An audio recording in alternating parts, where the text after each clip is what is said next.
आप सभी का स्वागत है डेली साइंस क्विज में। मैं हूं अतुल कौर और मैं आपके लिए सामने रोज़ सादा विज्ञान के जनरल नॉलेज के क्वेश्चंस लेके आऊँगा। तो आज का पहला प्रश्न शुरू करते हैं।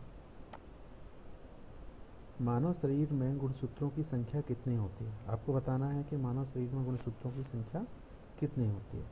तो आपको बता दूं, मानव शरीर में गुणसूत्रों की संख्या 46 होती है, जिसे 23 जोड़ा गुणसूत्र भी कह सकते हैं, या फिर 22 जोड़ा प्लस XX और XY कहते हैं। आपका दूसरा प्रश्न है, स्वस्थ मनुष्य का हृदय 1 मिनट में कितनी बार धड़कता है? तो स्वस्थ मनुष्य का हृदय 1 मिनट में 72 बार धड़कता है। रक्त का थक्का बनाने में कौन सी विटामिन सहायक होती है? तो आपको बता दें कि रक्त का थक्का बनाने में विटामिन के सहायक होती है। आपका अगला प्रश्न है, नेत्रदान में आँख के किस भाग को दान किया जाता है?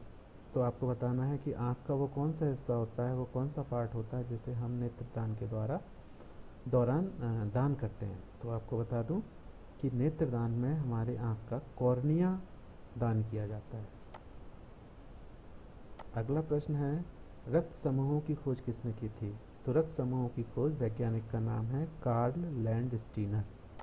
वैज्ञानिक का नाम बहुत इंपॉर्टेंट है, याद करना है, कार्ल लैंडस्टीनर। और आपको बता दें कि मनुष्यों में रक्त समूह जो होता है वो 4 प्रकार का होता है, A, B, O और AB। मानव शरीर में सबसे लंबी हड्डी कौन सी होती है? तो हमारे शरीर में सबसे बड़ी और लंबी हड्डी होती है जिसे कहते हैं फीमर, या जिसे हम जांग की हड्डी भी कहते हैं। आपका अगला प्रश्न है, मानव शरीर में सबसे छोटी हड्डी कौन सी होती है? मानव शरीर में सबसे छोटी हड्डी कान की मध्य कान होता है। कान के 3 हिस्से होते हैं, तो जो मध्य कान होता है उधर एक सबसे छोटी हड्डी होती है जिसका नाम होता है स्टेपीज। आपको याद रखना है कि मानव शरीर की सबसे छोटी हड्डी होती है स्टेपीज।